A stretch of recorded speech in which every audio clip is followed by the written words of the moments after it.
Hello guys এইচাৰ চেনেললৈ আপোনালোকক স্বাগতম জনাইছো। আজিৰ ভিডিওটো হৈছে অসম পুলিচৰ ওপৰত ভিত্তি কৰি পেলাই ভিডিওটো বনাম। আজিৰ ভিডিওত আমি আলোচনা কৰিম অসম পুলিচৰ যে ৩৫,০০০ নিযুক্তি প্ৰক্ৰিয়া আৰম্ভ হ'ব গৈ আছে অসমত। ইয়াত কোনটো বিভাগত কিমানখিনি পোষ্ট আছে, এজ লিমিট কিমান লাগিব, কোৱালিফিকেশ্যন কিমান লাগিব, কেনেকুৱা ধৰণৰ ষ্টেপ হ'ব, আজি এনেকুৱা ধৰণৰ ভিডিওটো আৰম্ভ কৰিম। চ' বলক ভিডিওটো দেৰি নকৰাকৈ আমি আৰম্ভ কৰোঁ।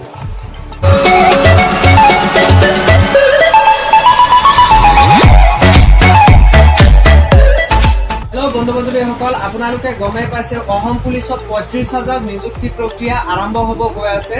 আৰু অসম পুলিচৰ যিটো ৩৫,০০০ পদৰ ভিতৰত বিভিন্ন ধৰণৰ বিভাগ আছে, কামাণ্ডো আছে, চিভিল পুলিচ আছে, SI আছে। তো কোনটোত কিমান পোষ্ট আছে ফাৰ্ষ্টত আমি আলোচনা কৰি লওঁ। কামাণ্ডোত আছে আপোনাৰ ১২,০০০ পদ আছে কামাণ্ডোৰ বাবে। আৰু কামাণ্ডোৰ চিলেকশ্যন প্ৰক্ৰিয়াটো অকণমান বেলেগ ধৰণৰ, ৩টা ষ্টেপ আছে। কি কি ষ্টেপ আছে মই জনাই আছো। আৰু ২ নম্বৰ হৈছে চিভিল পুলিচৰ, চিভিল পুলিচ বা ABUBৰ কাৰণে ২৩,০০০ পদ আছে। তাৰপিছত SI আছে ২,০০০। আৰু ফাৰ্ষ্টৰ পৰা কৈ যাওঁ, কামাণ্ডোৰ বাবে ১২,০০০ আছে, চিভিল পুলিচৰ বাবে ২৩,০০০ আছে আৰু SIৰ বাবে ২,০০০ আছে। কামাণ্ডোৰ যিটো চিলেকশ্যন প্ৰক্ৰিয়া 3টা ষ্টেপত হ'ব।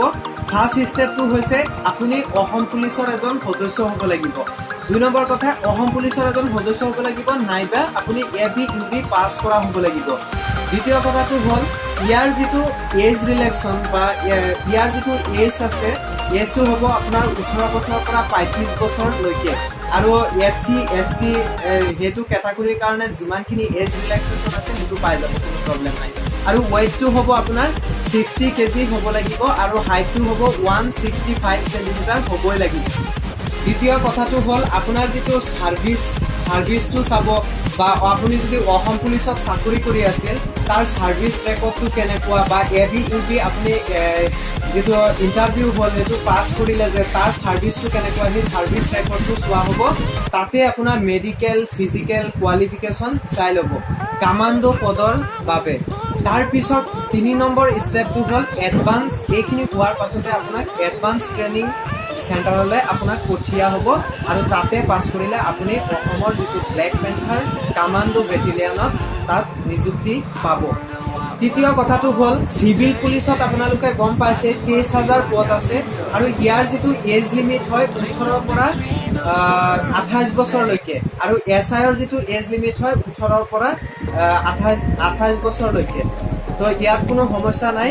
আৰু যিটো কোৱালিফিকেশ্যন লাগিব ABUB নাইবা চিভিল পুলিচৰ যিটো কোৱালিফিকেশ্যন সেইটো আপুনি মেট্ৰিক পাছ হৈ গ'লে হৈ যাব।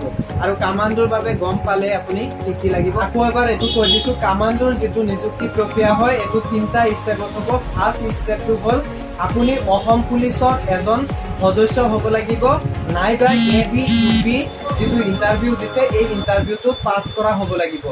২ নম্বৰ ষ্টেপটো হ'ল আপুনি তাৰ যিটো ছাৰ্ভিচ ৰেকৰ্ড, সেই ছাৰ্ভিচ ৰেকৰ্ডটো চাব। আৰু তৃতীয় কথাটো হ'ল আপুনি এডভান্স ট্ৰেইনিঙত পাছ কৰিব লাগিব। এই 3টা কাম কৰাৰ পিছত আপুনি ফাৰ্ষ্টত অসম পুলিচৰ এজন সদস্য হ'ব লাগিব, নাইবা ABUB পাছ কৰা হ'ব লাগিব।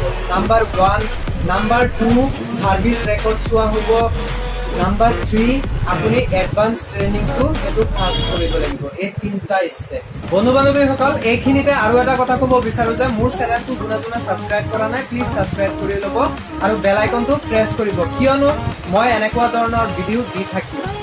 আজিৰ ভিডিঅ' এইখিনিয়ে। যদি ভাল লাগে এটা লাইক কৰিব আৰু বন্ধু বান্ধৱীসকললৈ শ্বেয়াৰ কৰিবলৈ নাপাহৰিব।